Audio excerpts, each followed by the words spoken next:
Hi, I'm Donald Farmer.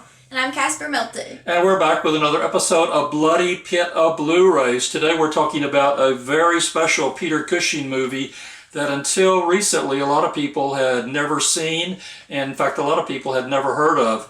Peter Cushing's well known as playing the world's most famous vampire hunter, Van Helsing, in classics like Horror of Dracula with Christopher Lee, The Brides of Dracula, Dracula 8072, and one that Kasper particularly likes, Satanic Rites of Dracula.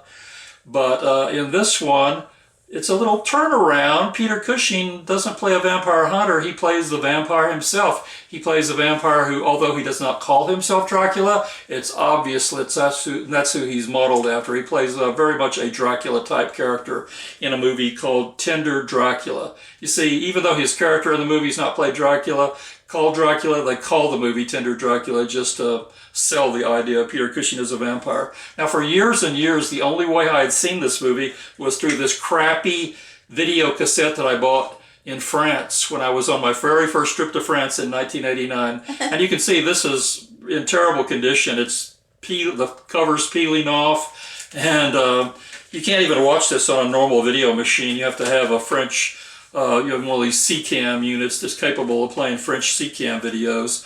And also the picture quality was really crappy, a very muddy picture quality. And then after that, I found somebody had uploaded the movie onto YouTube, but the picture quality wasn't much better than this shitty videotape I've had for years. So for years, if you wanted to see Peter Cushing play a vampire in Tender Dracula, you had to make do with this, which is, you know, what I would call a lackluster presentation. But all that changed just recently when Severin Video did the world a giant favor and put out this giant box set called the Peter Cushing Collection. And it's actually called CUSHING CURIOSITIES. And you got a lot of rare Peter Cushing movies that have never been available before or have never been available in uncut versions. And like, for example, you get his movie Incense for the Damned, which in America was called Bloodsuckers. Only now it's totally uncut with the orgy scene. And you may be asking yourself, Peter Cushing isn't the kind of guy that would make a movie with an orgy scene. Well, yes, he was. If you think of Peter Cushing as the nice, family-friendly horror star that only appeared in G and PG-rated horror movies, think again, because Bloodsuckers has got a nasty orgy scene with full frontal male and female nudity that doesn't hold anything back. And Peter Cushing, although he's not in the orgy scene per se, he is the star of the fucking movie.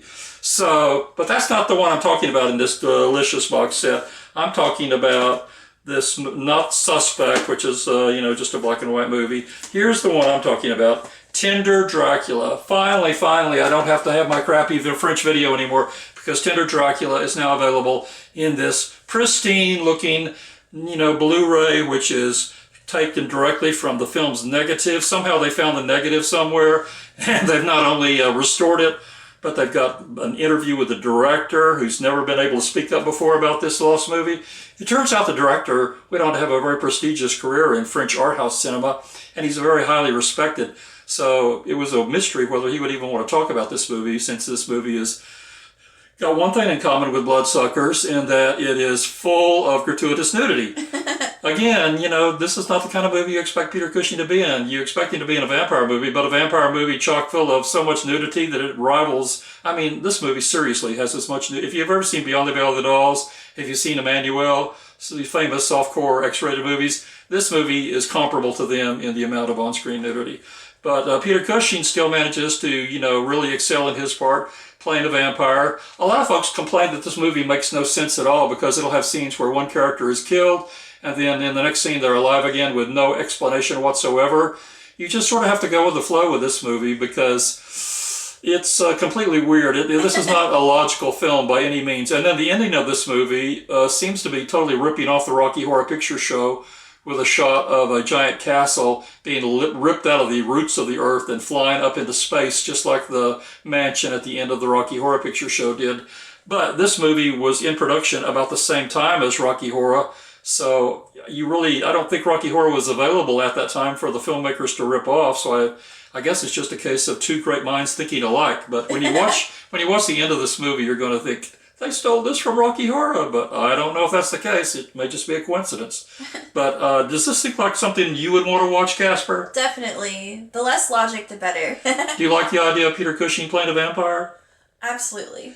Yeah, because, I mean, Peter Cushing could play anything. If he wants to play a vampire, let the man play a vampire. Yeah, he could play the Easter Bunny if he wanted. Yeah, and most people just know Peter Cushing from Star Wars, but he did so much more than that. That may be his most famous movie, but he's in just tons and tons of stuff, you know.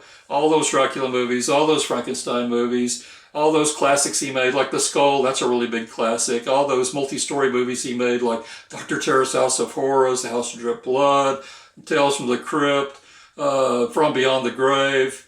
Amicus used to make all these multi-story movies, and they almost always had Peter Cushing as the star of them. In fact, the one time they didn't hire Peter Cushing to be the star of one of their multi-story movies was with The Vault of Horror, and by a coincidence, it was their least successful multi-story movie, so I guess it taught them a lesson. If you don't put Peter Cushing in your multi-story movie, it's not going to do so good. Yeah. But anyway, that's all for this issue of Bloody Pit of Blu-rays. It sounds like I've convinced Kasper to watch this. Let's do it. Okay, we're going to watch Tender Dracula. See you all later. Bye. Bye.